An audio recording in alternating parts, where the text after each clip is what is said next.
还在烦恼富国岛的行程规划吗？我们准备了最完整的5天4夜攻略，从景点、交通、住宿、伴手礼，无论你是自由行或是跟团，所有资讯及注意事项一次搞定。看完这支影片，立刻出发富国岛吧！首先要怎么选择住宿的地区呢？富国岛分成北、中、南3个区域，经过思考后决定住在中部。为什么呢？因为这里不止餐厅选择多，走路就能到夜市和超市。最重要的是位于整个岛的中心点，去北部或南部都方便，省去搬运行李的麻烦。不过有一种情况，我就不建议住在中部啦，在影片的最后会分析给你听。第一天抵达富国岛机场后，前往饭店办理入住，接着造访热闹的阳东夜市。这里除了能品尝越南特色料理，还有提供换汇服务，更有价格实惠的按摩店。哇！终于过海关！我要来富国岛之前，我真的最担心我会被海关刁难呐。他就在那边等你说自己送小费上来，因为刚开始来的时候，他只有开2个柜，然后就是排的人比较多一点。那他可能发现排的人还蛮多了，所以他就又开了第3个柜。我在给他看的时候，我也是有点紧张。我们都在后面看一下前面的旅客他是怎么样出关的。我想说是要把小钞塞哪里，还是要信封袋？原来是我们多虑。过海关的时间大概花了15分钟，我觉得还算蛮顺利的。真的可以走后。等一下叫我们2个过去，之后把你带到小房间去审问一下。我跟你讲，那些都是一些可怕的都市传说，我没有发生这种事情，真的没有。那我们现在出海关之后你要进市区前先换一点汇率的话，这里出来那间它的汇率比较差，换新台币的话是1比690，那这一边的汇率比较下来是最好的，它是1比745。现在要换一点点的钱，因为有点担心到饭店那边会有一些意外，所以我会习惯性在机场先换一点点的钱，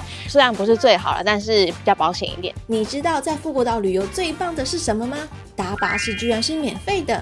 珍珠集团推出的免费电动巴士，可以从机场接驳到北部的主要景点，但是机场没有明显的标示，导致我们找不到巴士站牌。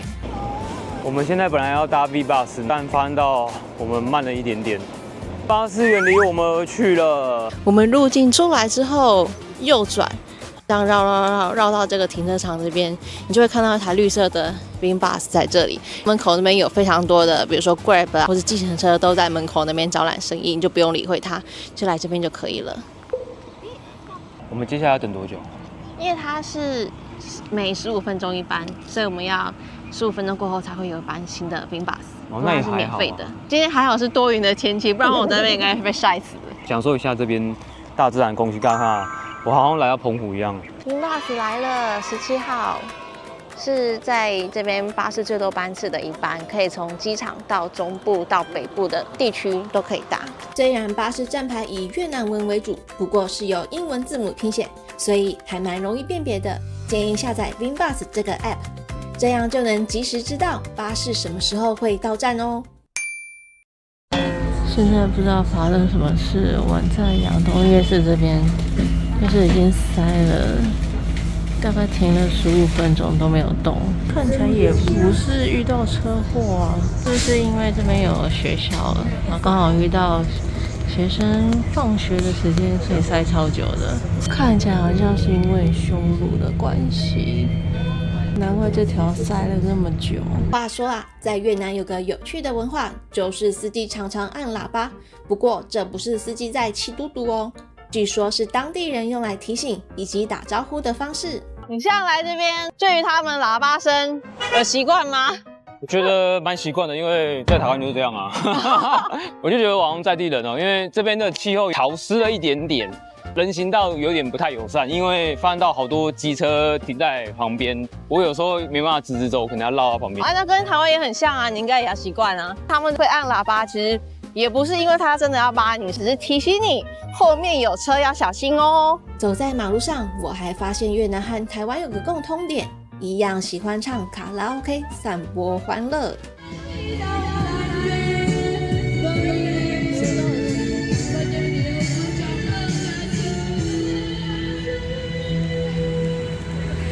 越南人也很热情奔放直接在街边就唱歌。我好像经过一间越南的夜店，哇，整个音乐放超大声的，整条街上都是音乐。我现在来到富国岛最有名的阳东夜市，虽然它最有名，但是听说它评价没有到很好，很多人都说这边只会卖炒冰、花生、水果摊。我有点好奇这个夜市的多元性，我已经开始听到了，你有听到噔噔噔噔噔？那是炒冰的声音。其实他没有在炒，他就是在那边敲。他敲干嘛？就是要吸引你。对，吸引你。来这边可能我要戴那个降噪蓝牙耳机，不然那个声音真的蛮大的。可是那边有一个小朋友在炒冰，你看一下，好厉害哦！越南劳动人口很年轻，平均年龄约30岁。我想啊，阳东夜市功不可没吧。这边摊贩也卖很多这种珍珠项链。因为富国岛它也有产珍珠，所以蛮多人会来这边买珍珠。它这边会路上请你吃花生，这边很多海鲜。提醒大家，你点餐的时候啊，价格一定要先问清楚，避免后面的纠纷。旁边好几摊都是在卖珍珠的，卖珍珠项链、首饰、冰沙、海鲜、串烧、barbecue、新鲜的水果。山竹120，水果摊几乎都有卖山竹。越南富国岛要买山竹非常的方便，因为像泰国卖山竹的摊贩就没有那么多。阳东夜市这边大概1公斤都是16万越南盾。冰沙牛奶看一下，哈斗大概也40K 嘛。在富国岛很多人买这个牌子的花生，买蛇寿司。现在大概走一半，我发现真的是重复性很高，水果、冰沙、炒冰、珍珠、花生，然后有几摊的海鲜餐厅，大概就这些。他们这边主动揽客的非常多。这边有一些串烧的小物，其实我反而对这种小摊贩、小吃比较有兴趣，可以吃到他们越南道地的味道。阳东夜市这边也有一间金刚超市，如果说你要买伴手礼是蛮方便的，但我之后会再带大家去一间更大的金刚超市。现在这时间人好多哦。这个到底是一间换汇店还是卖珠宝的？除了逛夜市，我们还有一个重要的目的，就是要来这边换汇。这里最好的换汇地点其实在珠宝店，这也是越南的独特文化。换钱流程又快又方便，那到底要用台币还是美金来换汇比较划算呢？根据目前的汇率，美金100块等于台币3277块，美金可以换到253万越南盾，台币可以换到249万越南盾，价差3.9万，大约是台币52块。所以目前来说，以美金会比较划算哦。再跟大家说个惊人的事实，也是我们到这边之后才发现的，其实夜市上面的标价啊，不是真正的价格。现在这边按摩很便宜，1个小时只要260块台币，有折扣吗？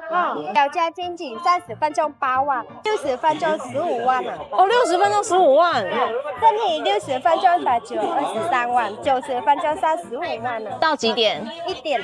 到1点。刚刚按摩真的很便宜，而且我看到里面环境还不错。我刚刚看到地上蛮多拖鞋的，所以表示那生意应该超好的。对，所以等一下我们可以考虑去按摩一下，因为它给的价格真的太优惠了。Thank you。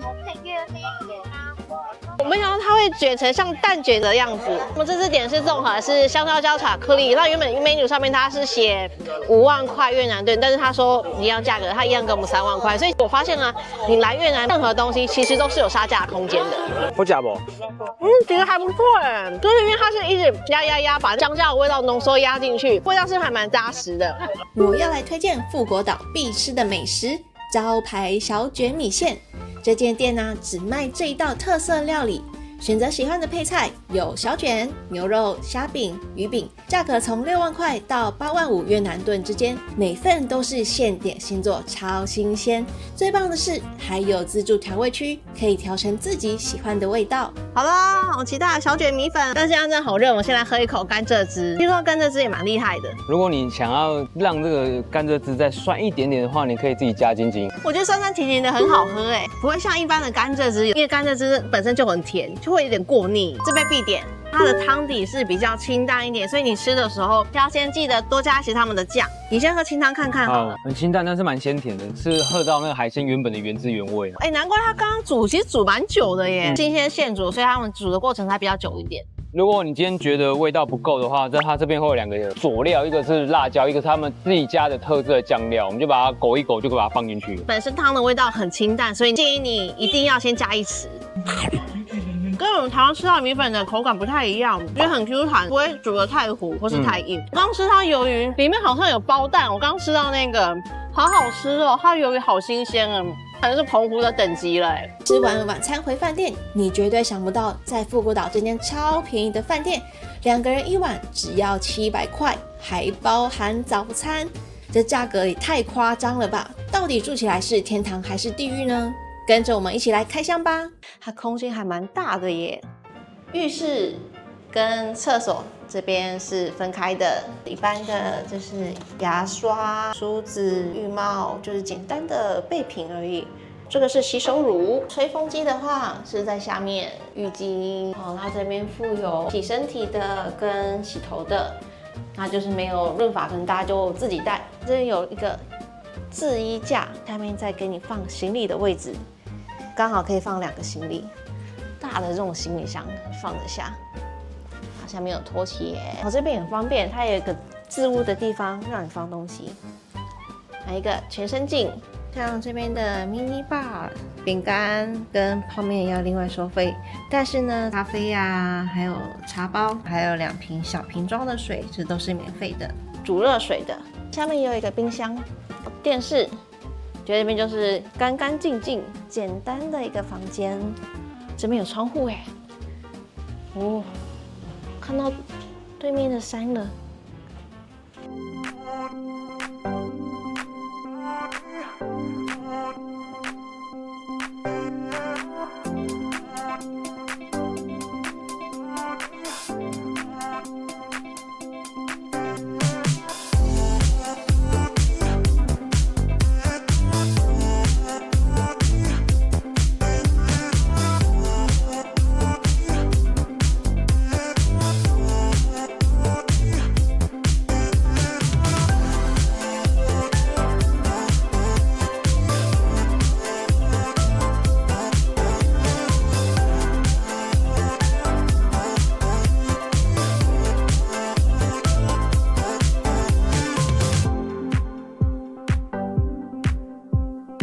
我刚刚想说怎么没有烤箱，但这个里面其实它是保温的，里面的吐司是有点热热的。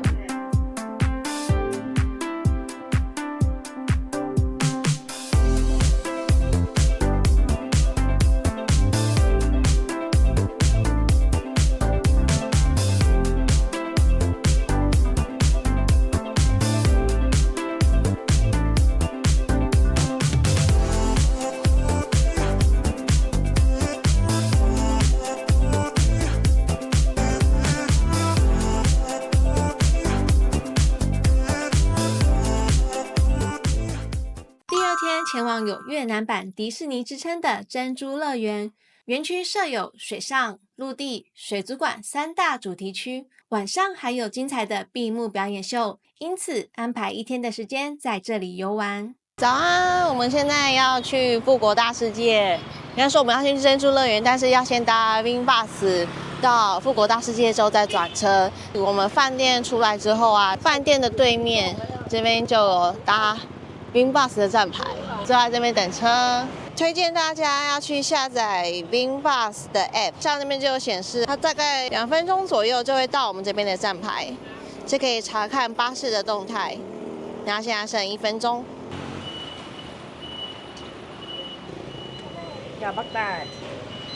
到富国大世界下车之后，这边是 T2 巴士站牌的位置，就在巴士站的位置等接驳车去 Safari 或是 Wing Wonders。我们现在搭4.1的 Wing Bus， 但是它会先去 Safari， 去完 Safari 之后才会再绕去 Wing Wonders， 所以时间会耗得比较久。那如果说你想要从大世界直接到 Wing Wonders， 就是珍珠乐园的话，另外一个方法也建议你可以直接叫 Grab 直接从富国大世界到 Wing Wonders， 就不用再绕了，会比较快。你搭17或19号到富国大世界 T2 下车之后，我这边整理各个可以到 Safari 跟 Wing Wonders 之间的巴士号码，大家可以直接参考这个巴士号码。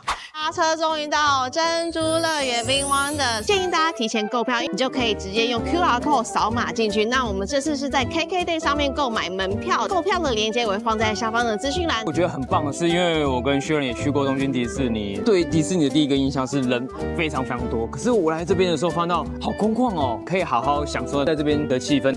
如果说你要借脚踏车、雨伞、婴儿推车或是轮椅的话，一进来的入口处就可以跟工作人员询问，他们就会协助你做租借。珍珠乐园它有水上跟陆地乐园跟一个水族馆。如果说你没有带泳衣的话，一进来有一间卖泳衣的，你要在这边现场买泳衣也行。再往前走一点，手摇饮店，想喝饮料也可以来这边买。对，其实价格不贵，跟台湾的价格差不多。发现它这边的餐厅都是平易近人的，就不是完全卖纪念品那一种。这边的商店有卖小朋友的玩具、粤式面包、珍珠首饰、河粉。这边餐厅价格还不贵，不是像那种有的游乐园啊，里面的餐就会超级贵的。而且走累了可以按脚按摩。这边也有商店是卖越南当地的纪念品，甚至有个小商店可以买零食、泡面、腰果，常见的一些伴手礼，价格没有贵到哪里去。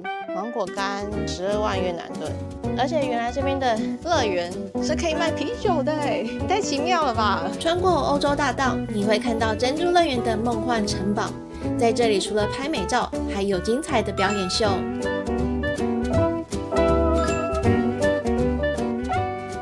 提醒大家一下，因为这边非常的晒，所以记得一定要带雨伞。正中午的富国岛真的太热了，怕热又不想走路的人有福了，可以选择游园车代步。园区总共设有10个站牌，轻松玩遍每个角落。你知道在这个超热的天气下，最适合待在哪里吗？看到这个超级大只的海龟，就是这里啦！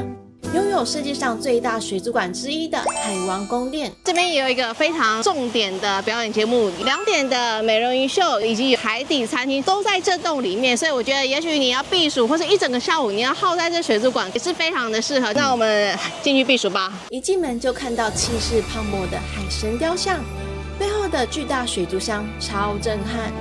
玛雅文明的建筑在墙面与柱子精雕细琢的神话故事，让人仿佛置身于海底宫殿。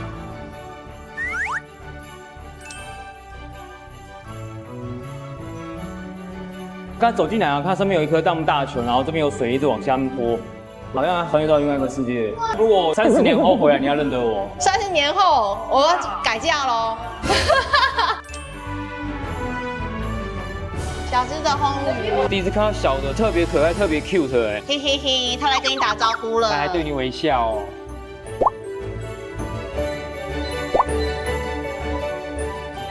这边是深海区，像潜水艇里面的舱。我来到潜水艇的感觉，很有氛围哎，上面的齿轮还会动。你知道潜艇里面都是这种灯，所以它弄得蛮到位的。这个是石头鱼 ，Stonefish。我只好用念力传输给他，看他会不会有反应。起床，动了，哇，辛苦你了。休息10分钟，移动一小步。好像是寄居蟹在里面，为什么手一直动？是工读生扮的。应该是真的吧？那它动的频率也太一致了吧？你看一下它的机关在哪里，把它按掉。叫工读生出来哦。我们现在要去冰雪世界了。哇，这边特别的冷哎，有企鹅。Hello。跟他们打招呼。有时候你要开演唱会了，请他们围观过来。是不是在呼叫啊？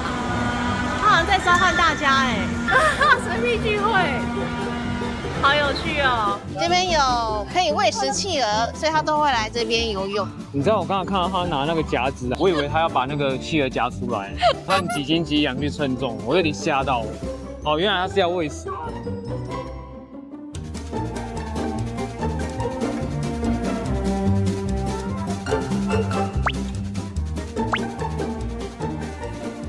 好近哦！我看你的小屁屁，哎呀，好可爱哦！这边是海底餐厅，非常的热门，很多人在排队。现在是中午吃饭时间。我们抵达海底餐厅的时间是下午1点，需要排队等候，因为距离人鱼秀只剩下1个小时的时间，这样用餐时间会太赶，所以建议大家提早来排队哦。海底餐厅的单人套餐分2种价格，60万或75万越南盾。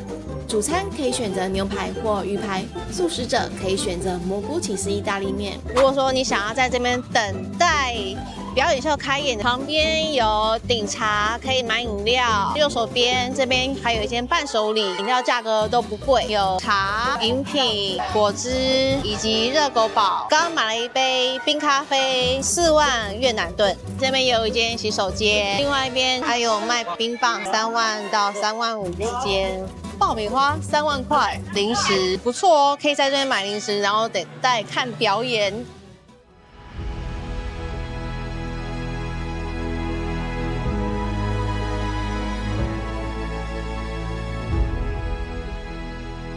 前面是水族箱，所以反射光我们两个好像刚从阴间出来一样。时长大概是10分钟，其实还蛮快的。然后他们在水中游的那个姿态非常的优美，好好看。再配上那气泡，气泡好像是后面的背景，对这些人鱼是非常的敬佩，很厉害。而且我没想到除了美人鱼，也有猛男鱼，可能怕现场出什么状况，所以有2个潜水员在旁边 stand by。建议可以提早20分钟站到比较好一点的位置。那我自己个人会建议后面一点，看到整个大景。我一直在想最后的 ending 到底是不是套好了，怎么会刚好有3只鱼，然后一起手拉着手一起出现呢？说实在的，那个画面真的有让我吓到，我想说。发生什么事了？神降临了吗？怎么这么巧合？那画面很漂亮，潜水员就在旁边制造2道泡沫，我觉得真的太神了耶！那接下来我们是什么样表演？3点还有一个喂食秀。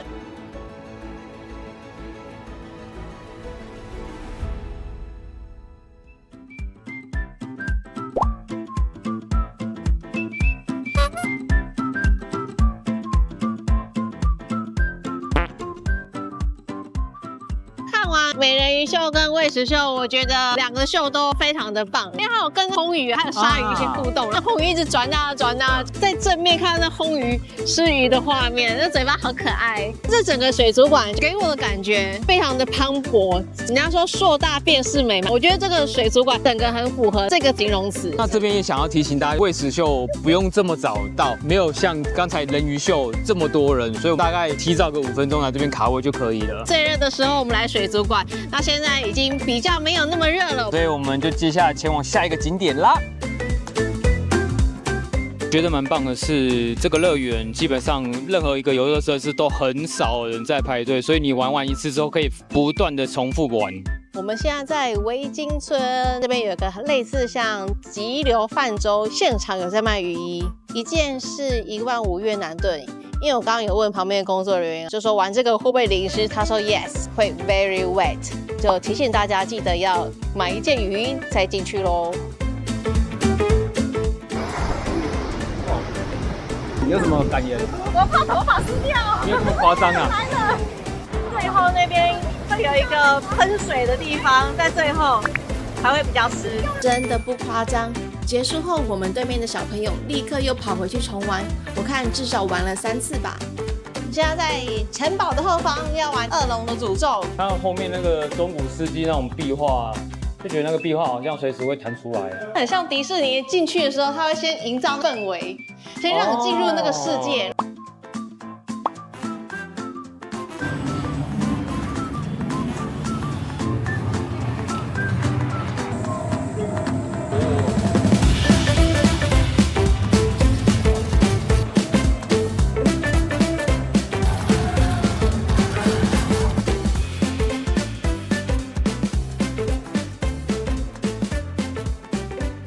坐了那么久摩天轮，唯一做到这一次是有冷气的。大家看往上面看，竟然有冷气。我刚刚还没坐之前想说坐摩天轮，想说会不会太热，但是没想到上面有冷气，真的超舒服。我觉得你可以逛完来这边休息一下，看一看这边美景。你看哦，旁边就可以看到城堡了，非常美。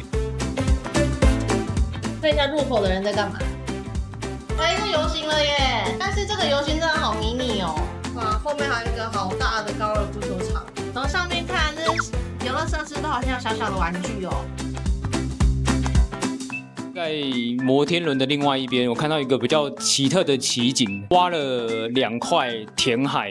大家可以看到另外一边怎么那么像很原始的森林，不可思议耶，形成一个很两极的世界，一个是游乐园，另外一个是很原始的地方。来到珍珠乐园，大家应该想说，我要怎么玩这个珍珠乐园呢？给大家我的建议方式好了。一来的时候，在门口这边售票区非常漂亮，可以拍照打卡的地点。拍完照之后进场，走到这边，你又会看到城堡，这又是第2个拍照打卡的地方。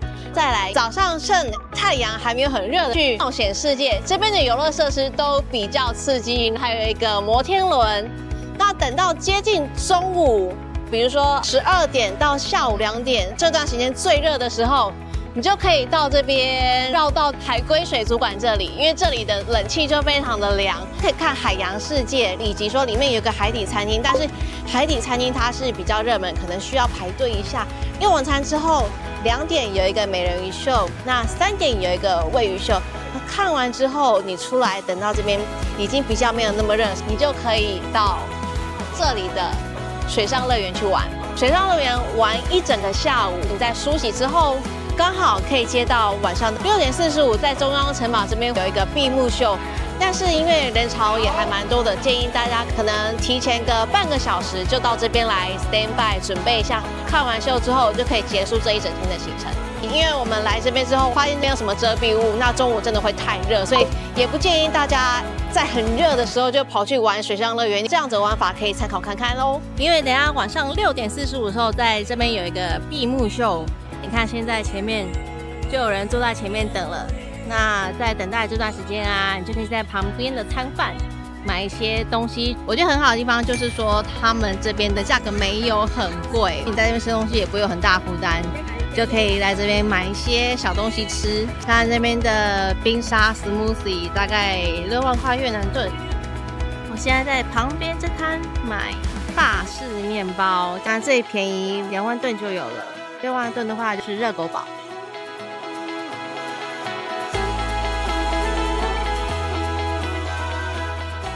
Có gì ngoài những trang giấy trắng, bởi lẽ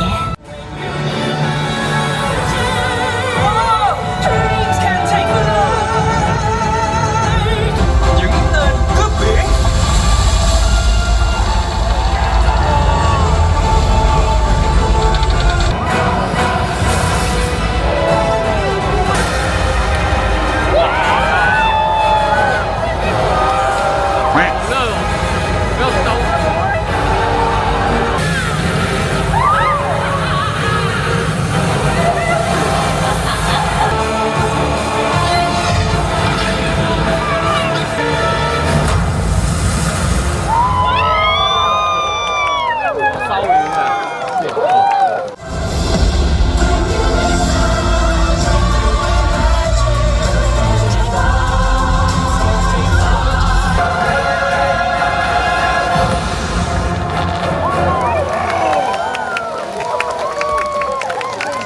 我们看完了闭幕秀，大概等了1个小时多，但是我要先说结论，这1个小时多等得非常的值得，超值得。也看过迪士尼烟火秀嘛，我想说，那越南版的迪士尼的闭幕秀它会呈现怎么样子的方式？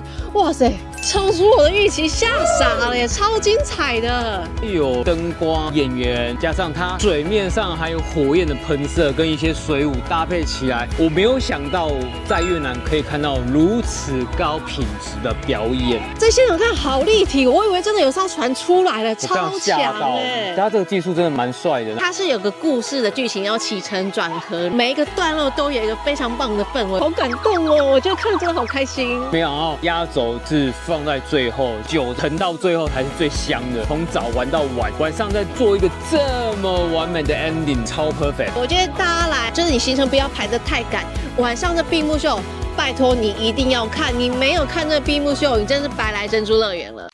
从珍珠乐园看完闭幕秀结束之后，你就搭3.2、4.2、5.2回来原来的富国大世界 T2 停车的地方。这边可以搭17或19回去中部的市区。珍珠乐园闭幕秀结束之后，它会发比较多的班次的巴士，所以大家不用担心说结束之后没有车子可以回来富国大世界。从珍珠乐园回来之后，发现有些餐厅都已经关了，但是这间还开着。经过的时候，就是看到很多在地人都在里面吃，所以我们想说就来试试看。而且就在饭店附近，而且价钱也不贵，很特别的越南料理。可能在那边是他们平常吃的菜色，但是对我们台湾来说，没有吃过这样子的吃法。非常推荐大家来，而且这间啊，像我们现在已经9点，它还有营业哦，没想到这么好吃，推荐给大家。第3天前往珍珠野生动物园，与动物近距离互动。下午造访富国大世界，体验水上威尼斯风情，并且参观越南第一座泰迪熊博物馆。交通方式与第2天一样，搭乘 Vinbus 17或19号抵达富国大世界，再转车前往珍珠野生动物园。另外，这边有从动物园前往珍珠乐园的时刻表，提供给大家参考。嗨，大家早安！我们现在在富国岛的野生动物园。那这个动物园除了一般就是可以走路逛动物园的园区以及喂食秀、表演秀以外，它最特别的是它还有规划一区像非洲大草原一样，那你可以搭游园巴士去看动物最自然、最自由的那一面。还有一个重点，为什么要早上去逛？是因为主要那时候工作人员才会去开始喂食，要让这些动物醒过来啦。所以你如果是中午跟下午之后再去的话，动物们已经吃饱。中午是艳阳高照的时候，它会比较昏昏欲睡，动物的活动力比较不足，是不是跟我们人一样会饱困？是，下午一定要 take a nap。那我们就先去搭游园巴士。Safari 巴士它是免费的哦，巴士是包含在门票的钱里面，你来就可以直接来这边等车，来这边排队等 Safari bus， 我觉得这很不错。像有的动物园，它这种 Safari bus 它是要另外付费的。但是我刚才看一下它的公车形式，有点像是人挤人，有时候会有站票或是坐票，但是人跟站混在一起，所以它的旅游品质好不好，我这是处于一个比较保留的态度。因为我曾经做过其他 Safari Park 都是坐票，大家可以好好坐着，好好享受，所以我觉得免费不一定是好事。对，因为我刚刚看一下，它的巴士是像一般电车的那种巴士，可能要先抢一下位置。结果我们是最后2个上车的，只能用站的方式。大家如果想要有座位，可以改搭下一班巴士哦。建议坐司机这一侧，因为像老虎啊、黑熊啊都在左边这一侧。那右边这个是讲解人员的位置。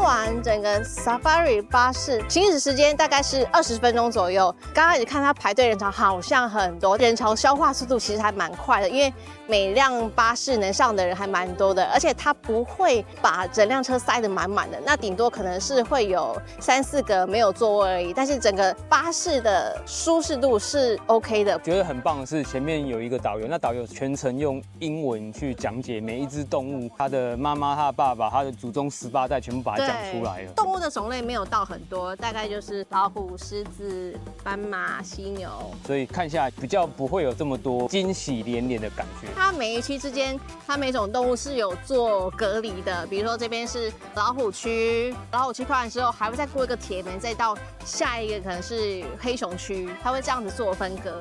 我们从 Safari 巴士下车之后，你就可以直接去长颈鹿餐厅。现在是11点半，接近中午的时间，人潮还蛮多的。长颈鹿喂食的饲料是3万块越南盾，然后买完之后就可以去旁边喂长颈鹿，这边也有用餐的区域。这位先生怎么似曾相识，好眼熟哦？来看长颈鹿。你这边没有长颈鹿啊？你去召唤一只过来啊。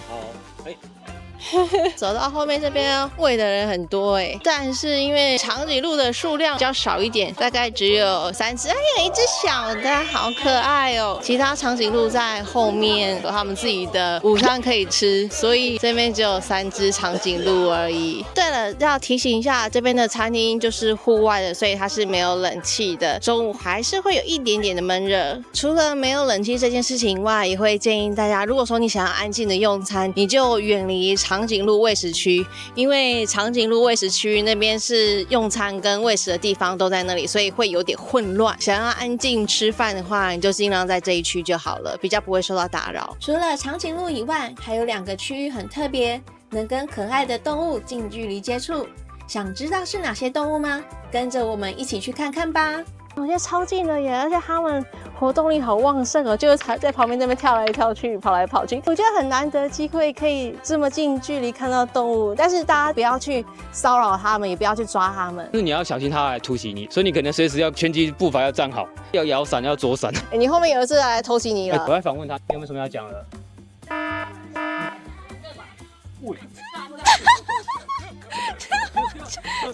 你没有闪到。可恶哎，我是来不及，我已经被电2、3次了。你一直都失败。对啊，你现在成功几率是0哎。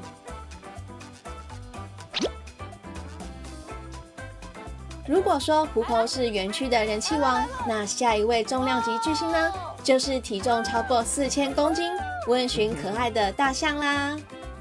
拜拜，拜拜，拜拜，谢谢你。你看那只狐獴在做什么呢？没错，接下来就是可爱动物区啦。除了可爱的狐獴，还有软绵绵的绵羊。这区很适合小朋友近距离观察动物。他有拍贝贝的习惯吗？你以为它是猫咪啊？哎，每一只叫的声音不一样哎。对啊。你再叫一次。今年的业绩目标啊，好像少20亿。你先发表有什么感觉？好，你的员工走了。可恶啊！来开个会不到2秒就走了。你再召唤一次。开会。他想说被骗了，没有饲料。我看到一个动物界的护羽驴，高耳牛。它的外皮散发着古铜色，好像肌肉健美，肌肉的线条超级壮的，可能你开车跟它相撞，车都还被撞凹。而且动物园里每天都有精彩的表演秀，想知道有哪些动物明星会登场吗？跟着我们一起去观赏吧。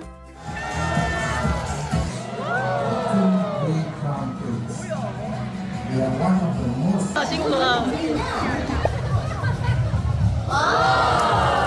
我们这样看完动物表演秀，其实它是飞禽表演秀，所以主要是鸟类的表演。那我觉得这个跟其他动物园表演秀比较不一样的地方，就是它有动物的飞行表演。那我觉得它蛮不错的，是因为它不限定一定是区域内的框架。对，因为我刚才其实有一幕是吓到，是有2只飞禽从森林里面窜出来，我觉得那画面超美的。因为以前去看过其他的那种飞禽表演秀，它大部分的框架可能是立了2杆或好几个竹竿在场内，所以你大概可以预期它的飞行路线，所以你心中的期待感没有这么大。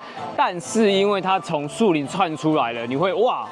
那种视觉的冲击来讲，不在你意料之内，才是真的是美景。小鸟自己坐电梯上去吗？它怎么知道要从那边出来？还有一个秀是音准，有点像飞机往上飞，往上俯冲，再飞到对面去。第一次看到鸟类这样子自由技术流的方式在飞行，我觉得那段很厉害。空中的霸主，对，让我想到了战斗机。你这边有一个鸟毛的人。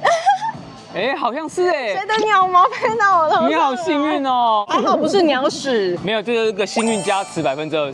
所以这个表演秀也很值得大家特地过来看一下。早上10点跟下午2点就是各2场的表演秀。小鸟退场喽。大家来到珍珠野生动物园，想说这园区这么大，我要怎么玩一整天会比较顺畅呢？我们是从入口这边一进来之后，我们早上就先去搭 Safari Bus， 然后去逛整个园区。逛完整个园区之后，你会直接在长颈鹿餐厅这边下车。下完车之后，就可以先进去中午这边用餐，跟长颈鹿互动。吃完中餐之后，2点有一个动物秀，我们就到这边来。这边有一个动物表演秀，是2点到2点半之间。看完动物表演秀之后，你就可以慢慢的逛整个动物园区。那如果说你觉得我很懒得走路的话，就花10万块越南盾买一个游园巴士，就可以很方便的去踩这整个园区的景点。那会最推荐哪个景点要先优先去呢？就是这种可以有互动的地方，这个互动区以及这边的互动区都可以优先去，再去逛各个景点，就可以结束这一整天的珍珠野生动物园的行程。那这个时程大概花多久？如果说你想要整个逛完的话，大概要到4、5点。整个很完整的逛完。那如果说你只是想要踩个点的话，你大概3点左右的话，你就可以离开这个园区，再去下一个景点。那你觉得哪个是最适合带小孩子去玩？动物保护园的体验活动，那都是小朋友可以参加，早上、中午、下午3个场次。那它主要的活动地点会是在这一区，可以跟一些可爱的小动物互动，清扫小羊的家，做食物给小羊吃。这是一个很棒的寓教于乐的活动，可以跟动物互动之外，那你也可以帮动物做一些什么，不是说只是喂食、拍拍照而已。结果我们2个在 present 的当下，这小孩子你跑过来了哦，他跑去放垃圾桶了。不要去喂食啊，辛苦他了还跑出来觅食。这边还是想要传达一个观念的原因，是因为我发现到有一些旅客他会自己擅自拿自己的食物去喂动物。这件事我非常的不建议大家这么做，因为如果你今天食物是对动物是有过敏源，或是有一些疾病带给他们，可能是因为园区真的很大，所以他们工作人员没有办法分配的这么密集。提倡一下这个观念给大家，如果说你真的要喂食，就去那种互动的地方，可以跟他们做互动，但是你不要用自己的食物去喂食他们。逛完珍珠野生动物园，搭乘约10分钟的车程，就能抵达被誉为越南版威尼斯的富国大世界。在这里，你可以搭乘贡多拉，沿着河岸欣赏五彩缤纷的欧式建筑。除了欧洲风以外，这里还有越南最壮观的竹构建筑，由32000棵竹子打造而成的竹林传奇，象征越南人坚韧不拔的精神。结合艺术与自然景观的当代艺术公园，每个角落都非常好拍照，仿佛置身户外美术馆。造访的时候，很幸运地遇到越南独有的水上木偶戏，至今已经有超过1000多年的历史，这让我想到台湾的布袋戏。不过，水上木偶戏特别之处在于它以水面作为舞台，背后设有屏风，由操偶师运用杆子和绳索进行表演。在富国大世界这边，因为它晚上有一个表演秀，那中间这段时间你就可以在这边吃吃喝喝，也有购物的商店可以买，以及有咖啡厅、餐厅，还有马杀鸡的地方。所以在这边你太累了，你也可以去做个 SPA， 做个按摩。我们现在来富国大世界一间餐厅，因为我发现这边很多餐厅是没有冷气的，我们找到这边有冷气。人家还有给你一瓶那种冰茶，有点甜甜的。点了类似这个像春卷的东西，12万越南盾，然后还有一个牛肉炒面，15万越南盾。他看不下去了，想说我们2个吃的方式都吃错了。他示范一个专业的包法，拿2个叶子，然后折叠。哦，直接把折起来放上去。哇，好澎湃哦！晚餐过后，我们前往泰迪熊博物馆。外观建筑呈现独特的甜甜圈造型，馆内设计以印第安琼斯的冒险为主题，可以在5个区域中体验泰迪熊的冒险之旅。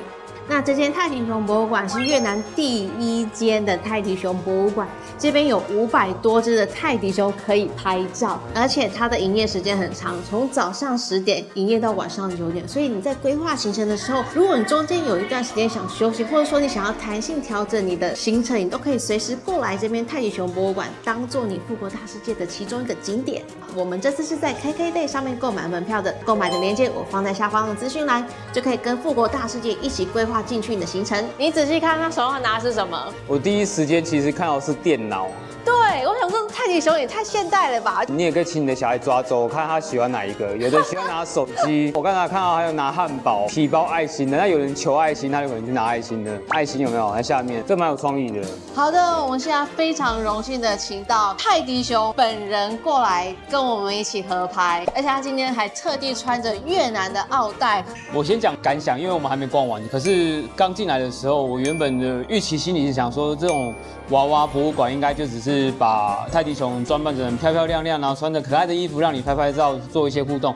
但是没想到让我有点惊奇的是，这个泰迪熊融入了世界各地的特色，例如像现代中国、法国、英国、印度等等这些国家。那古代也有像是玛雅或者是越南早期的民俗风格都融入在这个泰迪熊博物馆，让我有点想到以前国小去台湾的小人国，但是它是可爱版，再加上世界各国的文化融入在这个博物馆里面，所以不是只是看泰迪熊的可爱，而是带你领略从古至今所有的历史的 moment。大家看看它可以跟泰迪熊拍照，但是我觉得最厉害的是它做的也太可爱了吧！可以这样配成一整套的。今天有带小孩子来，你可以拍照哦，留下很不错回应。看他帽子也来到那个印第安琼斯那种感觉。你戴一下。虽然是小孩子，但好可爱哦。这边租借费用是10万块越南盾，可以借用30分钟。除了可爱的泰迪熊，这里还设有儿童游乐区，欢乐的氛围不止小朋友开心，大人也能重拾童心。如果逛累了，1楼的泰迪熊咖啡厅等你来放松休息哦。晚上的富国大世界，整个夜空被点亮成一座璀璨的不夜城，在这里欣赏令人惊叹的灯光水舞表演。今天一整天的丰富行程，你最想在富国岛体验哪个项目呢？欢迎在下方留言跟我分享。第4天来个惬意的早晨时光吧。上午前往景观餐厅欣赏富国岛美景，品尝越南特色美食。下午前往日落小镇，搭乘跨海缆车，观赏绚丽的灯光烟火秀。这间餐酒馆坐落在半山腰，需要搭乘 Grab 前往。虽然价位在富国岛来说偏高，不过从早到晚都有营业。晚上点灯后的氛围也很迷人，能欣赏不同时段的美景。我们点了2道菜，一个是鲜虾沙拉，还有青酱意大利面。那鲜虾沙拉上来的时候，我比较压抑，因为它怎么没有菜？它主要是用炸芋头丝，再配上葡萄柚，还有鲜虾，再淋上罗望子的酱，我觉得吃起来还蛮清爽的。主要是有葡萄柚的酸甜跟虾子的鲜甜，我觉得搭配起来还不错。那另外青酱意大利面就是我们想象得到的青酱意大利面的味道，不过它的青酱味道是浓郁的，这点我是给过。它上面的杏仁片撒的还蛮多的，我觉得吃起来也是有加分的，所以这2道吃起来我觉得都还蛮有水准的。难怪这间是评价还不错的一间店，因为它餐点都还蛮好吃的，加上它景色也很漂亮。因为我们在富国岛嘛，你想说海岛可能都是看海景，这间咖啡厅就是少数可以在山上看整个富国岛，我觉得也非常的不错。看腻了海景，你也可以上来这边看看山景，看看市区的景色。因为我今天要去南部，那南部那边它没有免费巴士，所以我们可以直接跟饭店这边租机车。那它租机车一天的价钱是150万越南盾，这还蛮便宜的。在租借表上签名后，工作人员带我们前往停车场取车。他们车厢要从后面这边开哦。当我们满心期待的准备骑车出发时，发现机车居然没油。还好饭店附近有加油站。那到底在富国岛租机车有什么注意事项？等等就来分享这次的租车体验。在前往南部的日落小镇之前，先带大家去品尝越南特色披萨。他们家的披萨都是现点现做，听说有个很厉害的富国岛榴莲披萨，还有超狂的蟹肉意大利面。我们现在在等披萨，因为是现烤，要等一下。那老公，我们今天第一次在越南富国岛骑机车，你的感想是什么？今天我们是透过饭店预订机车，所以我们到地下室取车的时候，我发现它那个流程上有点那种害怕。为什么？因为在台湾或是在其他国家，我曾经也租过摩托车，他们 check 车况会比较仔细，所以我刚才有做一个预先动作，是请你一定要录影或是拍照，把机车的外观确实拍好。第二个，我刚启动摩托车的时候，发现到是没有油的状态，这个一定要 double check， 因为有一些人可能预设立场是它是满油的状况，你骑到一半没有油，你会哭天喊地。第三个状况，因为它的车况其实没有好好的检查，所以你一定要把饭店的联系方式好好的确认清楚，把他的电话记下来。有可能中途抛锚了，或是中途有故障了，你至少可以马上联系饭店的人员，请他来做处理。第四个，路上的车况，我觉得你只要在台湾会骑摩托车来这边不会有太大的问题。有一点值得赞赏，市区的路况是非常的好的，难免会有一些坑洞，但是坑洞是细微的，是小的，它比较不会有太大的高低起伏。柏油路还蛮平的。我们来这几天，我已经有连续2天看到他在铺柏油路了。另外，当地人不喜欢打方向灯，你还是提高一下你的警觉。此外，他们很喜欢按喇叭。那按喇叭是提醒你说，我在你后面。但是这样会有个危险，是你很容易受干扰。在这边不小心被按到喇叭，有时候要及时的判断到底是挡到人家，或者是说你太慢了，或者是说他只是示意一下。再来，因为他这边风沙比较大，我建议你一定要戴墨镜跟口罩。最好的是戴那种全罩式的。为什么？因为它的风有时候很大，会从旁边灌进去。因为我今天戴隐形眼镜，所以那风吹我这边眼睛会有点干。他们这边比较没有那么严谨，因为你租机车它没有看你有没有国际驾照，只有一张简单的，你会遵守他们越南的交通法规。那如果出了什么事情，跟我们饭店没有关系哦。这榴莲披萨吃下来啊，真的有榴莲的香味，但是它不会臭。像我这种不太敢吃榴莲的人啊，也觉得这个 OK， 因为它的榴莲再加上起司，就是香甜的榴莲香。这道螃蟹意大利面我还蛮满意的，虽然他刚刚说有小辣不能调整，但是以我这个不太吃辣的人来说，我觉得它的辣度是我能接受的。它吃起来是有点微酸香辣，就很符合台湾人的口味。再加上已经帮你把那个螃蟹肉都剥下来撒在上面，你拌一拌跟那个蟹肉一起吃，吃得到螃蟹的新鲜香味。这道我很推荐，好吃。吃饱喝足后，继续前往日落小镇。抵达时，发现一个奇特的现象：外围虽然有好多漂亮的建筑，但竟然大部分都是空屋。据说是因为开发速度太快，商店数量超过实际的需求。但是别担心，虽然外围有许多空屋，不过日落小镇的中心区域依然保有地中海的浪漫氛围。你会看到最吸睛的就是这座红砖钟楼，以意大利著名的圣马可钟楼为灵感，采用海上灯塔的设计理念。那我们现在从中部大概骑了半小时的车来到南部了。南部主要的景点就是日落小镇。来日落小镇有一个你必做的事情，目前全世界最长的缆车连接富国岛到香岛。那香岛那边有一个水上乐园，所以你可以从这边搭缆车，然后欣赏海上的美景，再到香岛的水上乐园玩耍。我们这次的票是在 KKday 上面购买的，包含了缆车的来回票，以及晚上有一个非常精彩的表演秀，建议大家可以缆车跟秀的表演票一起购买。购买的链接我放在下面的资讯栏。这个是最长的缆车吗？你猜它要搭多久？50分钟，50分钟也太久了。还附爆米花跟吉拿棒，还有这个可乐，有吗？下次可以调整一下，再弄个更长一点，让你在上面看个电影。开玩笑的。大概多久？你跟大家讲一下。大概20分钟左右。大家要注意一下，它的缆车不是每个小时都有营业，来的时候再注意一下。那我们现在赶快去搭缆车吧。不是去买吉拿棒因为最后的班次是5点，所以我们等一下算好时间回来。不是直接卡在半途中这样子。因为我们没有去水上乐园玩啦，所以这样整个缆车应该就只有我们。他叫我们 hurry， 他叫我们跳上车的，快！来不及了啦！好紧张。哇，这么大只有我们。他这个缆车有写，它是7.899.9公尺，哇，7.8公里左右。哇哦 ，amazing， 太夸张，很长哎。哦，来了，走吧。哇！我真的觉得他缆车异常的快哎。为什么有种下坠的感觉？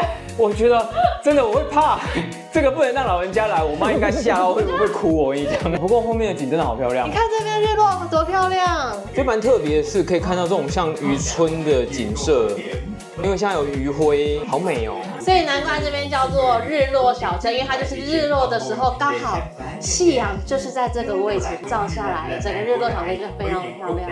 我刚刚实地测试过，我觉得你把头塞在这里，你会很像在坐飞机的感觉。然后因为只有一点点的窗户，透视感是有的。哇，那个超刺激的。这柱子夸张的高哎，我又要上去了。好，尖叫倒数。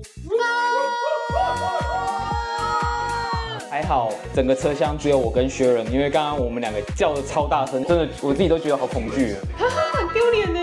但是非常的好玩，因为没有看过这么长的缆车，海景超棒的。水上乐园就在下方，我们从俯瞰的70角看着它，我们刚刚体验尖叫缆车之后，我们发现这缆车真的是我们目前搭过最高、最长、最快的缆车，那速度真的想说，我根本是用荡秋千的方式荡出去。长辈以及很害怕缆车这种的，你就做好一下心理准备。虽然说有一点点的刺激感，但是它那个景色，我觉得即使你没有要来这边玩水上乐园，你也很值得过来搭一次它的缆车看看，因为这个是在台湾没有这样子规模的缆车。大概是5点多，就是日落的时候。那因为接吻桥它的位置是在很远的地方，那如果说你真的想要拍2个人在桥上接吻的画面，你就要请另外一个人在很远的地方帮你拍。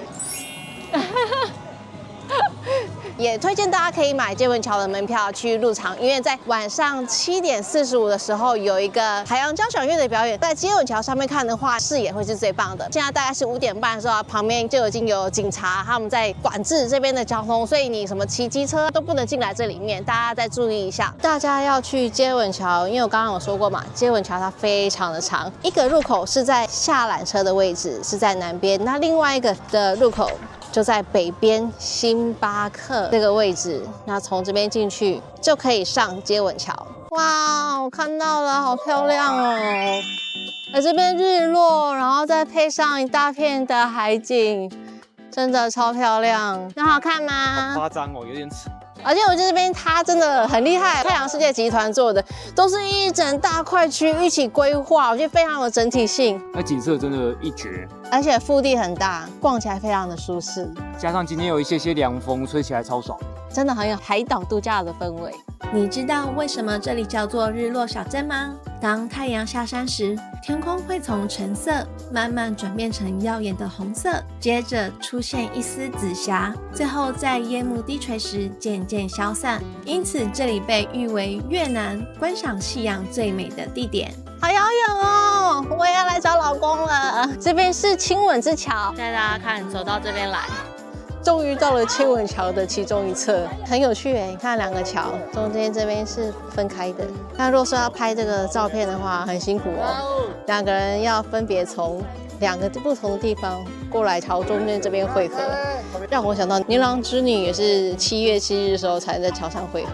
这边看景色也是非常的漂亮，真的很像不夜城。从这边看上去的景色不一样哎，你从前面那边看跟从桥上这边看完全不一样的景色，你一定要上来接吻桥。好期待等一下的表演哦！等一下一个表演7点45是在这个区域，那晚上9点多的是在这边。现在我们先去旁边的夜市吃东西。老公，放饭喽！好啊，去吃饭喽。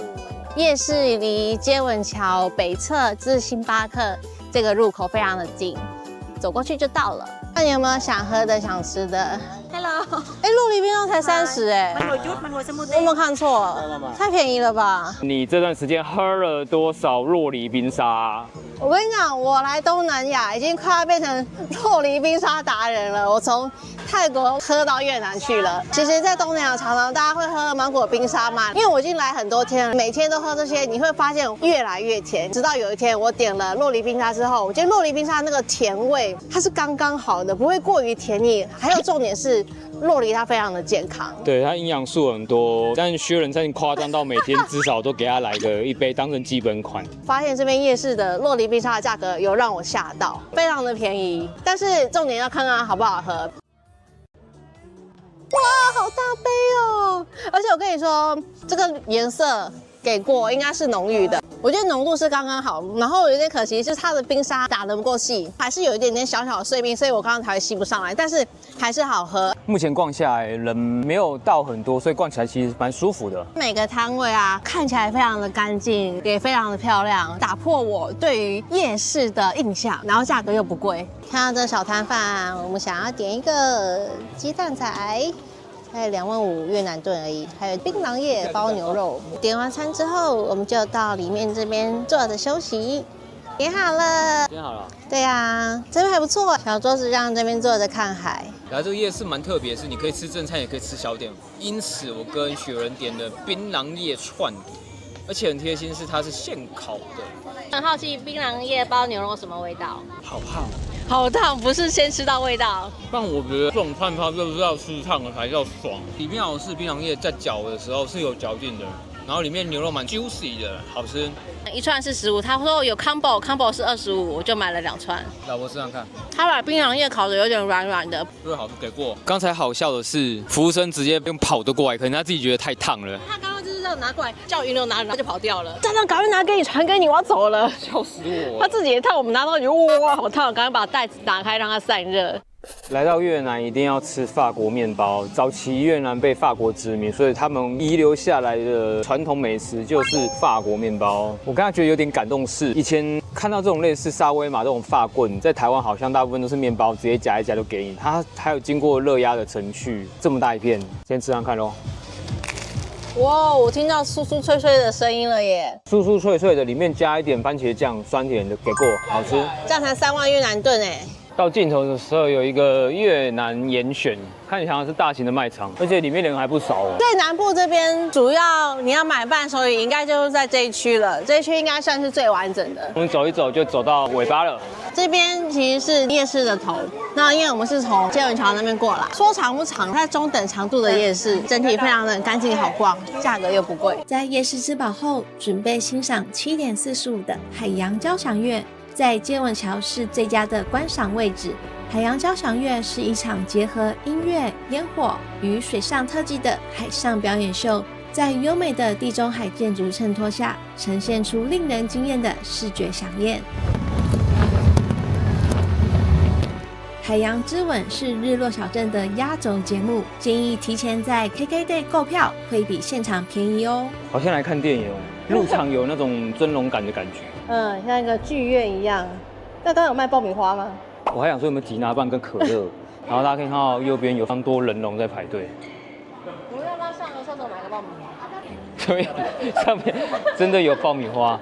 来入场的时候有点吓到，没想到现场人真的超级无敌的多。我们现在是大概9点进场，提早半个小时，全部都塞满的人。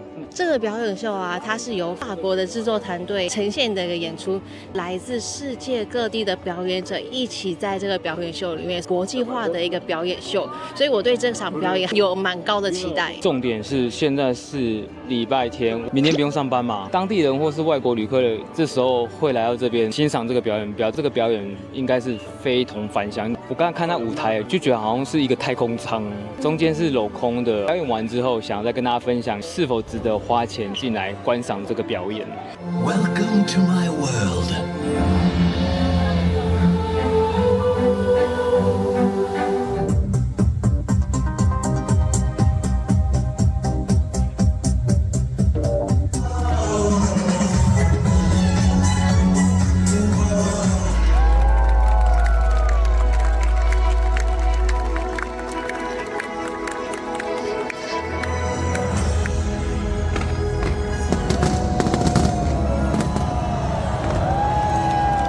我们看完这个跨国的水舞秀，有什么感想想跟观众分享？故事剧情是说他在外太空穿越不同的星球，穿越的感觉做得很好，因为圆弧形的舞台嘛，所以真的好像我到了一个火星，然后我坐着太空船去另外一个星球，这个穿越感我很喜欢。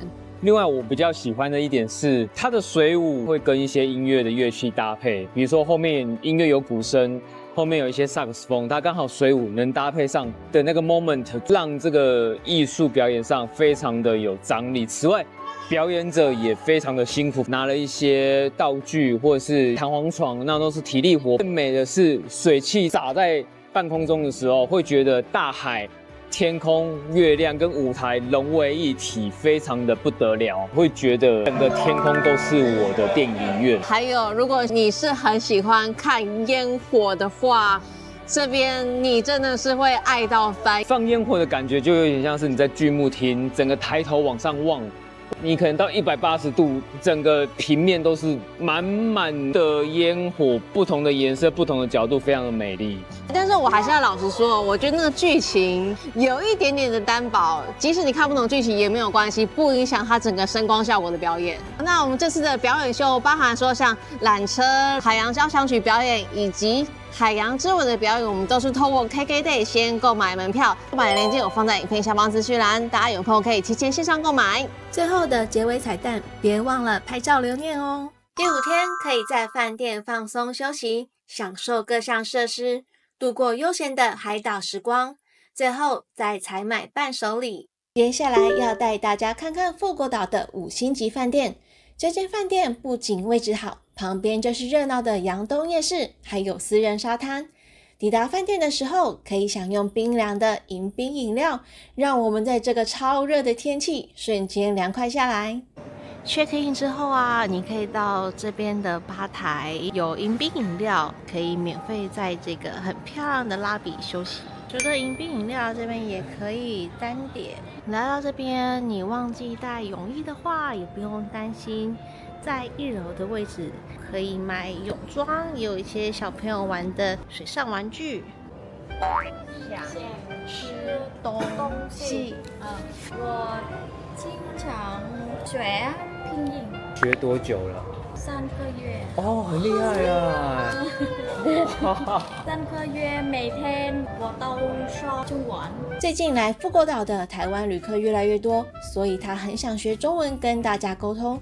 这让我深深感受到，只要有颗学习的心，世界上每个角落都是最好的教室。饭店最早入住的时间是下午3点，我们决定直接在饭店的餐厅享用午餐。现在接近中午，外面很热，我不想在外面走来走去，所以我们就进来饭店里面的餐厅吃午餐。午餐单点菜色的价格其实也不会很贵耶。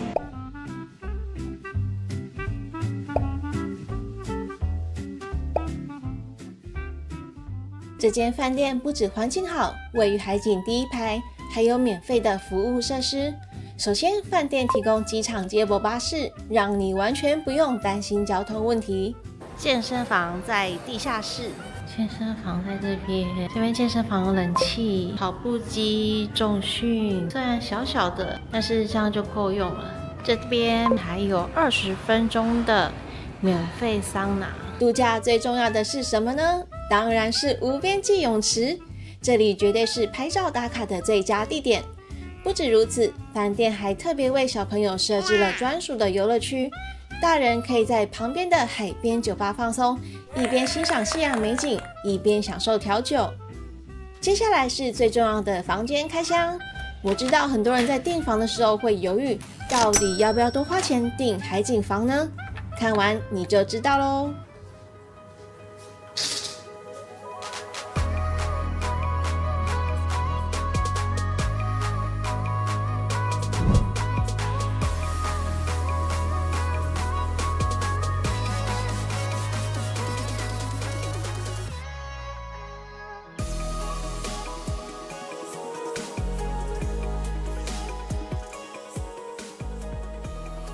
还有2顶帽子，还不错哎，还蛮搭你的耶。它这个是方便你去游泳的时候带的袋子。那边还有一个，这个是让你放湿的衣服。好大的浴缸哦，洗手乳、备品，2个洗手台。不会吧？连马桶也有2间？哦，厕所跟淋浴也是分开的。洗发乳、洗身体的、护发的。最喜欢这一大片落地窗，可以欣赏海景的座位，看着夕阳余晖，感觉很浪漫，对吧？晚上的富国岛是越夜越热闹，我想象的是度假氛围的轻柔音乐，不过实际现场其实是这样的。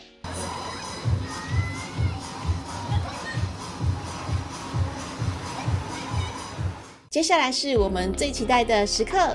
富国岛以海鲜闻名，饭店在每周2、4、6晚上有超丰盛的海鲜buffet，一个人的价格为59万越南盾。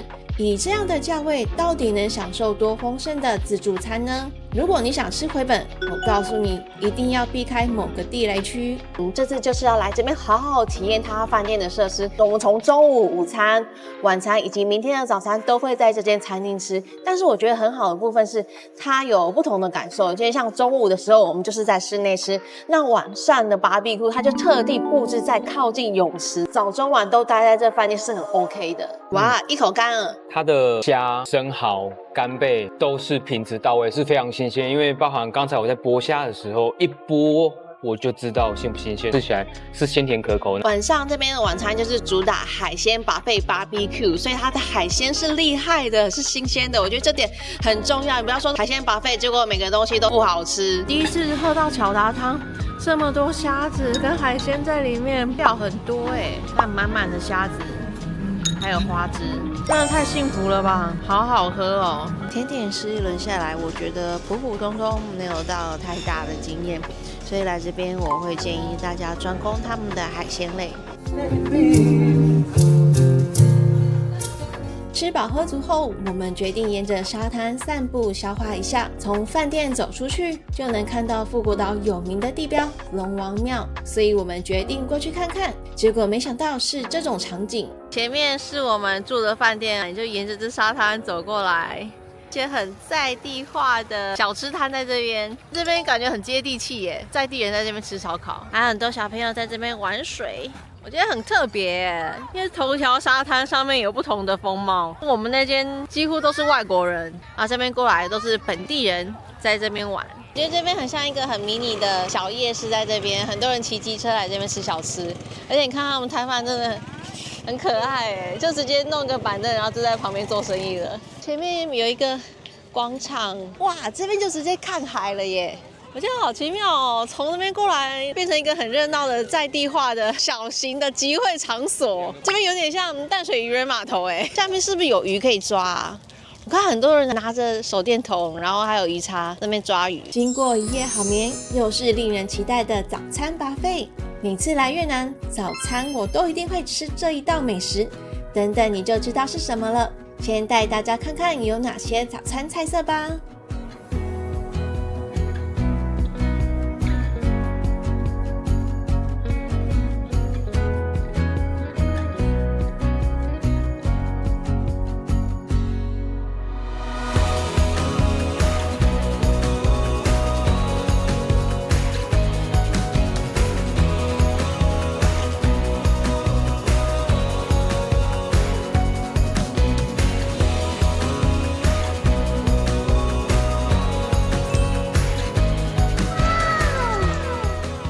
在早上，我遇到了一个超傻眼的意外。原本想说早餐吃饱后去海边游个泳，结果我全身沾满了黑色的油渍，才发现原来是旁边有水上摩托车，机油从海水上飘了过来。我回家房间搓了很久才洗干净，但我的白色泳衣就这样毁了，让我不得不说，饭店在度假设施的规划上还有进步的空间。讲了这么多，那到底推荐哪一间饭店呢？这2间饭店都在富国岛中部，往北部或南部跑都方便。但如果你时间不多，我就会建议你住北部啦，因为北部有3个超精彩的景点：珍珠乐园、野生动物园和富国大世界。玩下来大约需要2天。住在北部可以省下不少交通时间。总结这2间饭店的特色，如果你喜欢到处走走看看，选择经济实惠的安富饭店就够了。但如果你期待来放松度假，在无边际泳池拍美照，那就一定要选海贝饭店啦。像我自己出国不会选太贵的饭店，因为大部分都在外面跑行程，只要环境安全干净就好。不过真的要住好一点的饭店的话，我就会安排1整天待在饭店放松，好好享受饭店设施，这样才值得。如果是你们会怎么选择呢？在下方留言告诉我哦。大家好，我们是创世小夫妻，我是雪伦，我是云流。之前我们有开箱过越南伴手礼，这次我们去富国岛旅游回来了。那大家可能想说，一样都是越南的富国岛，在富国岛的伴手礼有什么不一样呢？因为富国岛它有他们当地自己的特产，富国岛的胡椒跟一般的胡椒是不一样的，它的味道是更浓郁香辣的。富国岛的胡椒它有获得越南的智慧财产局的认证，一定要有经过认证，它上面才可以写富国岛胡椒。它的胡椒有分成黑胡椒跟白胡椒2种，那黑胡椒它比较适合各种料理的调味，那白胡椒它适合煲汤或是做药膳。建议在选胡椒的时候，你一定要选它是颗粒的那种，才可以保有它原本的香味。富国岛地理环境的关系，所以它是非常适合培育出珍珠。你知道一个高品质的珍珠它的产期要多久吗？就像是你把你小孩子送到国小1年级，要等到他6年级毕业之后，这个珍珠才会完整的产生出来。超大的公司，1500个员工只产一个精英出来，所以有多难得。那我要怎么辨别这珍珠是真的还是假的？通常在夜市看到那种珍珠，都是形状都很固定，是圆的，然后都非常漂亮，都很亮。但是其实那个是假的。定义上，好的珍珠它应该是要接近圆形的，但是你知道天然的嘛，它怎么可能长得那么的圆呢？所以天然的珍珠它会有一点点不同的形状，比如说它有一点点椭圆，或是有一点点水滴的形状。富国岛那边有很多的小摊贩，那如果说你真的要买一个好品质的珍珠，建议大家还是要到认证的珍珠养殖场去购买。再来是桃金娘，它是一种紫色的花，大部分人都是把它拿来酿酒，或者说做成一些各式各样的糖果，所以它也是富国岛当地的一个特产。桃金娘它的名字很好记，它叫 SIN， 不是 SIN 卡哦，所以你只要看到那个包装上面写 SIN， 这个就是桃金娘的特产，你就可以买来看看。另外一个是富国岛的鱼露，那富国岛它做鱼露已经有200多年的历史了，我觉得他们做这个鱼露非常的讲究，它是一捕捞到小鱼之后，为了要确保它很新鲜，它就要马上开始腌制哦，最后发酵，然后过滤到有点琥珀般像蜂蜜的颜色。富国岛的鱼露呢，也是越南第一个获得欧盟地理标示认证的产品，甚至也被选为是国家级非物质文化遗产，指的就是一些什么老师傅很厉害的手工艺，它不是一个东西，但是它是一个技术，这技术需要被传承下来，就会被认定为国家级非物质文化遗产的一个类别，所以它是非常珍贵的一个手艺。如果今天刚好遇到亲朋好友跟着去富国岛的，稍微跟他们讲讲故事，稍微跟他们讲讲由来，你会让这个购买伴手礼的行为更富具意义。看了穿着小夫妻的影片，他们觉得哎呦你很厉害哦，有做功课哦。因为光那个珍珠的事情，其实就是一个 know how 跟学问，一定要有一些基本的认识之后，你再去买，才不会被当地的小贩骗。那我不是说去那边一定会被骗啦，我觉得这是一个自保的方式。你先有这个概念之后，你再去买，想骗你，骗不倒你哦，门都没有。再来，我们要开箱，我们这次买的富国岛伴手礼都在后面，那我们就开始来选哦。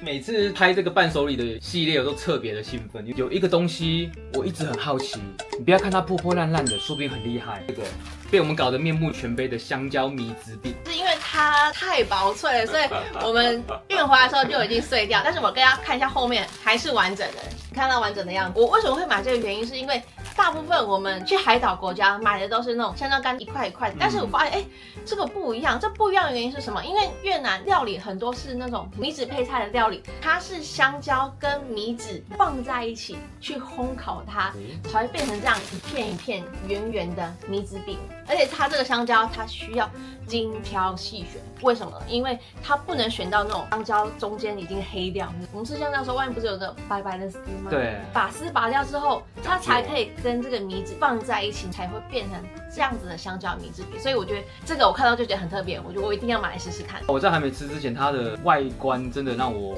觉得非常的厉害，因为它上面是香蕉的剖切面，有点像看那种显微镜的时候水果里面的结构。哇，好脆的声音哦！哇，有3种层次诶，有酥皮米纸的硬，香蕉的软，再加上一点点炭烤的香气，这个很屌。你刚刚开始吃到的是这个米纸的部分，它比较脆。可是你吃到中间香蕉位置的时候，它就变得有点软了。再加上它是因为炭烤的，其实你也可以很明显的看得出来，它这个边边炭烤的痕迹，以及它后面你看，不是烤焦的时候会有一点点小气泡跑出来吗？我会觉得很像甲骨文，就是龟壳，然后要写东西在上面。而且还有一个重点，它这个甜度其实算蛮低的，刚刚好，比较不容易吃腻。只是真的是易碎品啊，可不可以外面贴一个易碎品的贴纸？就可以用拿的啦，就不要放到那个托运箱里面，一定会碎。拿上去飞机之前我就全吃掉了。下一个是我来开箱水果干系列。这个是我之前去岘港的时候，我就超爱的水果干品牌，我这次去买超多包的。这个品牌它也有其他的综合水果干系列，但是我吃下来，我还是觉得菠萝蜜超好吃，我会推荐你就直接买菠萝蜜。而且我觉得它很贴心，是上面有密封条。所以你也不用担心说吃不完放久了，因为台湾毕竟比较潮湿，会不会软掉。另外想再跟大家讲一下这个水果干厉害的地方是什么。大家之前有看到这边美国农业有机部的认证，中间这个是中国的有机产品认证，再来这个欧盟的有机认证。它水果干是没有加糖、没有防腐剂，也没有人工色素的，所以说它是一个很天然的有机产品的水果干。所以我吃这个水果干我真的很放心。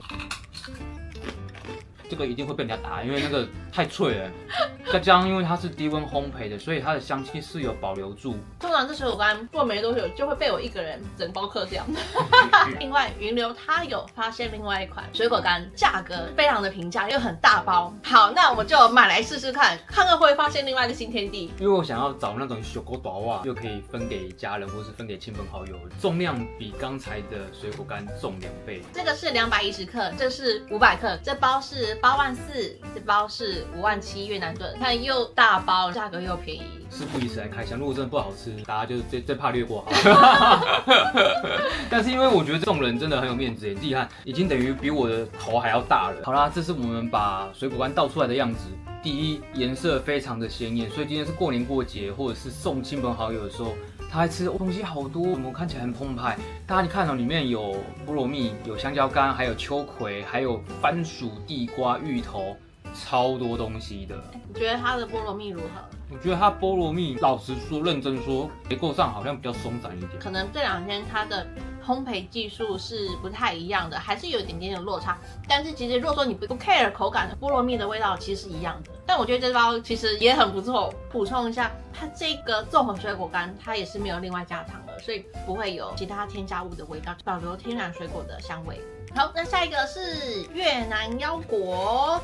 一般去越南玩的人都一定会买他们的腰果，因为其实就连在附近的泰国，你可能买腰果，它也是从越南这边进口过来的。而且越南腰果它的特色是它是带皮的，你知道带皮有什么好处吗？它可以保留原汁原味，保持它的新鲜程度，所以它就会是带皮的方式。吃腰果是可以连皮一起吃进去的，而且听说它的皮本身有一点点微量的营养素，就是微量的纤维。我是人生中第一次吃带皮的越南腰果。那我比较想看你的反应，因为我之前去岘港吃过了。带皮吃竟然有一点点苦苦的，但它有一点点咸味。他们越南腰果在炒的时候都会放一点盐。我还是喜欢没有穿衣服的腰果，口感上比较纯净，因为有一点点外皮的干扰，所以它其实会带一点点苦味在里面。我觉得它这个盐打的没有很均匀，我刚刚吃到的那一颗盐味比较重，但我在吃第2颗的时候就没有盐的味道，所以你可能刚刚那颗因为你没有沾到盐巴，有皮的苦味。那赶快把盐巴拿来，把它沾一沾。你再给他一个机会。好，我再给他一个机会。好，我就挑没有皮的，皮比较少的。对，单吃它的腰果是新鲜的，好吃的，就是很脆，对不对？但是唯独皮这件事我不能接受。那我问你，你吃地瓜，你可以接受连外皮一起吃吗？可以，但是因为它的皮的苦味太重了，干扰腰果本身的甜味。你舌头很敏锐，我没办法，我是小当家特级厨师，特级挑嘴，所以我才挑了这么好的老婆啊。不要乱放闪哦，等下观众要来留言说，不要这边晒恩爱哦。没办法，老婆是我人生中最重要的，我命由我不由天。好，我帮你剪进去。下一个是周周花生。周周第一天不是到阳东夜市？对，没错，一路上全部的人都在卖周周花生，一直以为是黑道在贩售的，你知道吗？很多黑道小弟在夜市发生，但是他原来背后有一个故事。法国人他跟一个越南女生相恋了之后，他把家乡法式做焦糖的技术带过来越南这边，才会有这个法式焦糖花生产生。所以不要小看这一罐的花生，它是爱情的结晶。这花生你看它有5颜6色，那其实开发了30多种口味，从来没有看过花生调味可以调到30几个。你有多爱花生？你你做米饭好了，米饭你可以做到30几种米饭料理吗？不可能。厉害。我第一个想到是什么？过年不是你的桌上都会有各式各样的糖果，或者有个红色跟白色的。你还比较仁慈，我会想到是鱼缸里面下面的。这个是绿色的，红色的。完蛋，它口味太多了，多到我有点猜不出是什么味道。不过每一颗的味道蛮分明的哦，我觉得很厉害。这个我没有吃过这样的花生体验。多亏了外面那层焦糖，所以它的脆度还蛮明显的。因为它在制作过程呢，它是必须要一直很均匀的去炒，才能让味道很均匀的裹在焦糖花生外面。30多种口味，里面有咸、甜、酸、辣，所以这不是一般能吃得到花生的体验，蛮棒的。我原本想说综合口味，它东西都混杂在一起，会有这一颗的味道被其他颗盖掉，但我发现没有，它每一颗都保有它自己的味道，这个也吃不腻耶。怎么办？我发现越南伴手礼吃到现在都很厉害耶。下一个是越南花生糖，之前我在现场买，它是很大一片，它就是迷你版的，下面比较硬。之前我吃的那个是比较软，你还记不记得？对，比较嫩 Q 一点，没有上次那个好吃。对，米饼虽然是比较脆的，口感上我觉得还不错，它的花生、芝麻香气还有焦糖的香气都不太够。上次在岘港买那个真的很好吃，我觉得这个还好，可以略过，没有比较没有伤害啦。我们会实话实说，不好吃就真的不好吃，好吃的我一定推，但是这个达美。下一个是椰子饼，椰子饼也是去越南必买的品项，但是我们这次去富国岛发现它有很多种不同的椰子饼，那其中我发现最多人买的是那个蓝色的包装，下面还发现这个绿色包装是我们之前去岘港买的，那时候我们就对这个椰子饼念念不忘，所以我想说好，那我们这次就试试看这个绿色的跟蓝色的包装两个差别在哪里。先吃绿色的，看得出来绿色的色泽比较深一点点，好好吃哦。好脆哦，我觉得蓝色的比较没有那么甜，但是以香气会是绿色的略胜一筹。绿色它的口感再更脆，这个是绿色的，绿色的稍微厚一点，绿色的看起来它的烤的比较焦一些，所以它的脆感会再更重，相对比较硬一点。蓝色的相对没有那么甜，它的口感是轻薄。那绿色的甜度稍微高，香气再浓郁一些，口感厚脆。大家就可以根据自己的喜好买你喜欢的椰子饼。去海岛国家都有一样必买的东西，就是芒果干。那边芒果干的品牌选项非常的多，我会选这包是因为外包装好看，不是像立顿奶茶，有一点因为我那时候在看到它的时候，想说奇怪，为什么立顿奶茶也在这边卖？结果发现它是他们当地的水果干。这是非机改的认证，那这个是无麸质的认证。有的人他会对麸质食品过敏的话，你就可以选这一排的芒果干。一拿出来的时候，它上面就有那个很明显的糖粉的样子。什么味道？是能想象到芒果干应该有的味道。其实我会觉得有点难咀嚼，可能因为太干的关系，后牙要咬好吃力。它不像七记一样比较湿润，是有点像牛排的那种口感的，但是这个有点像牛肉干的口感的。不知道为什么，我觉得有点粘牙，这款老人家不能吃哎。对，这个芒果干我可能会不给过。这个芒果软糖其实原本不在我的名单范围内，因为我看到有一个观光客，他买了一整篮的这个。专吃这个，对，我想说哇，这有这么好吃吗？哦，那我一定要买一包。我一打开就闻到那个芒果香气了。但其实我对这种软糖都会抱持着一个比较质疑的态度，有可能太过甜，所以我是先有预设心态，但是说不定真的很好吃。包装质感很好，是有点雾面的这种包装。还没有吃之前，我也闻到香气了，隔着袋子都能闻到香气了。外表色泽看起来非常的惊艳，确定不是在吃汤圆？对，完全像汤圆。不要拿芒果汤圆来糊弄我哦，真的是芒果汤圆呢，但里面湿润湿润的，不费力的咬，口感已经有突破我对软糖的印象了，介于汤圆跟软糖之间的软硬度。而且我原本以为它里面会是像我一般吃到那种撒白糖的软糖一样，它中间是很实心的这种小汤圆，这个好吃哎，我觉得这个连大人都会喜欢。我吃完正餐之后，想要吃个小甜点，我吃这一颗就解决了。接下来这个也是软糖系列，不过它是什么？信卡不是淘金娘的软糖，外观就很像我对软糖的定义，好像能想象到口感，但是现在就是要考验它的香气了。我不知道淘金娘是什么味道，就靠这一颗直接来吃啦。这款与刚才的芒果软糖形成了一个天大之差别，这个就是你能想象到的口感跟味道，一点点微酸，一点点微甜。这个可买可不买，我没有特别的喜欢。淘金娘是当地的特产，那如果说软糖不 OK 的话，淘金娘的酒或是淘金娘的蜂蜜都可以试试看。再来也是来越南必买他们的巧克力，这个马福我上次在岘港的伴手礼也有介绍过，很厉害的巧克力品牌。那这次我还新增了2个品牌，一起来比较看看他们味道上的差异。这3个品牌它都是采用越南当地不同省份的可可豆。第一个来是越南先生的巧克力，大部分的人对越南先生的印象都是咖啡，但是它其实现在有在做巧克力或是水果干系列的。那我这次就挑了一个这一款，它是有椰子丝跟芒果。我们来试试看，看这个不务正业的越南先生为什么跑来做巧克力？他多角化经营啊。他这边是没有的，椰子丝跟芒果都是布满在这一面。啊，这个包装这边有一个写说它是从越南来的，但是我说真的，我觉得这个包装有一点点简陋，就是我觉得黑巧克力太浓了，浓到它已经盖掉椰子丝跟芒果的味道，我只吃得到椰子丝有点脆脆的口感。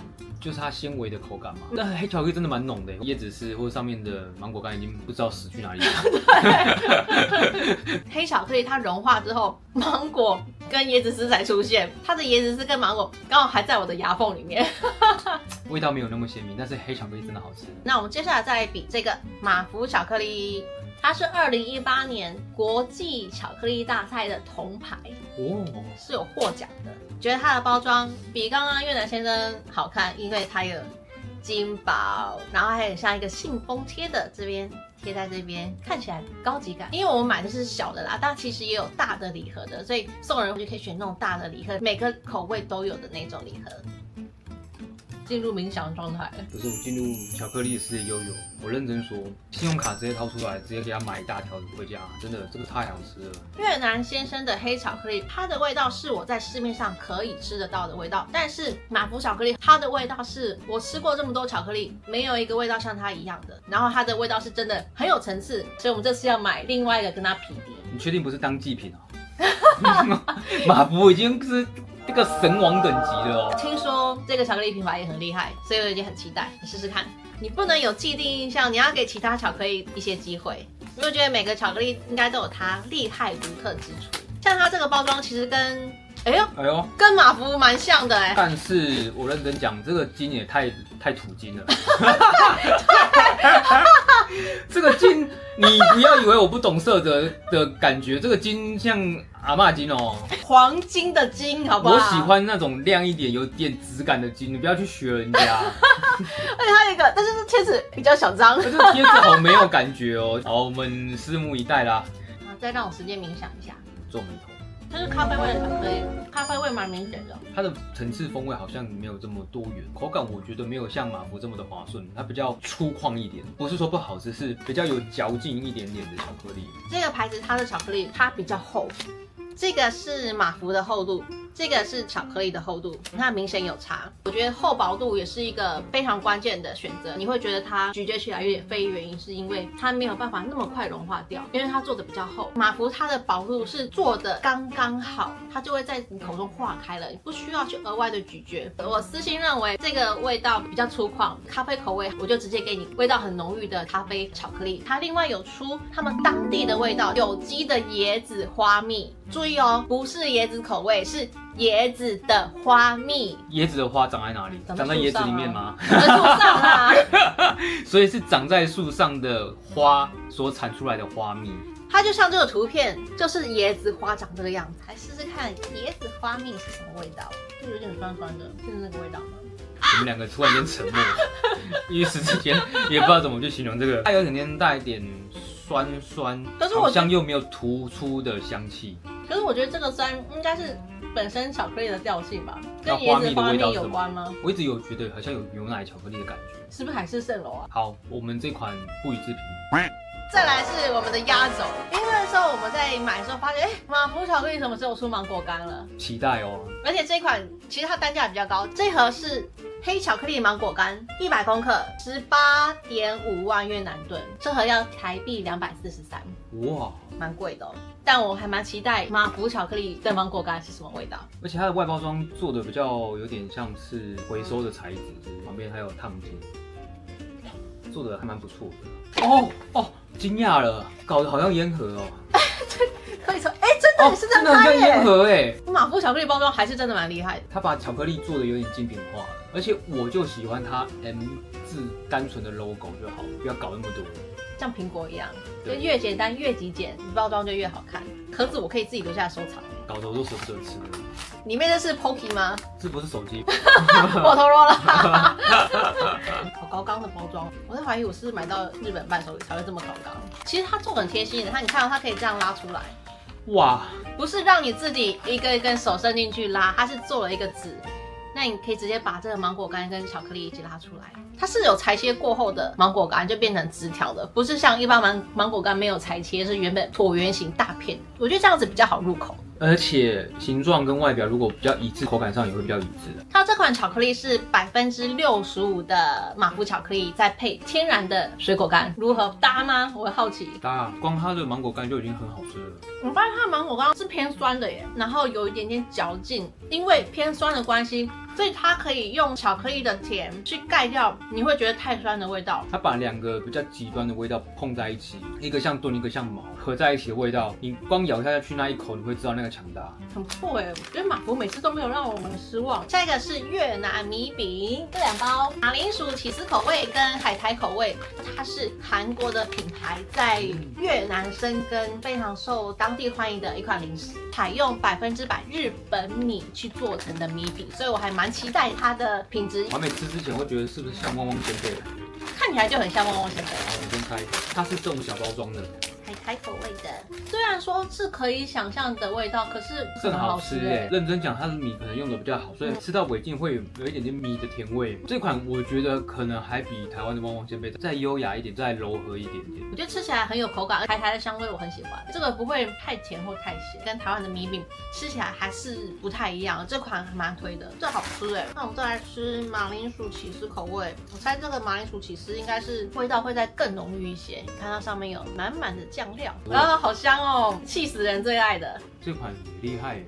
我发觉它的调味吃起来很舒服，不会死咸。对，因为有的洋芋片或是零食，第一口你会觉得很过瘾。对，但是它这个是好吃，淡淡的味道，一下子它的味道就散掉，不会说像有很重的香精味在你嘴巴残留很久。哦，蛮推的，真的好吃。不管说是海苔或是马铃薯起司味道，我觉得这2款我都很喜欢。听说这个肉松口味的也很好吃，但是这个不能带回台湾，千万要记得，你要买的话，你就只能在当地吃。这个是越南米纸。是夜市料理的时候很喜欢吃他们的米纸拼盘，米纸拼盘就是米纸再配很多他们的菜或是一些配料，再沾他们的酱，超好吃。我们在卖场的时候看到这个米纸，想说越南米纸我一定要来买看看，但是我在买之前我还很怀疑，我想说这真的是给人吃的吗？确定不是给猫吃的零食吗？因为它上面还写喵phụ的，有没有？对啊，你确定这是给人吃的？你是不是要害老公，要毒死老公？这个是柠檬口味的，这个是海苔口味的，我们就都来试试看。大家看一下多薄的米饼，大概像一片纸的厚薄度，薄如蝉翼，好奇怪哦，好像有吃跟没吃一样。有史以来吃到最空虚的零食。但是又有一点点海苔香，你不要看不起它。对，有香味，但是因为它太薄了，它一下子就在你嘴巴融掉，就变成有一点点软软的口感，就消失了。你确定这不是饲料喂鱼的？这真的会吃饱吗？我认真讲，这个我不给过，因为口感没有，香气也不足。我相信台湾人可能不太会喜欢这个味道。那薄薄一片纸，它就消失了。也不知道在吃什么。这猫咪可爱，但是猫咪骗了我们感情。我觉得可能米纸还是要包一些配料比较好吃啦。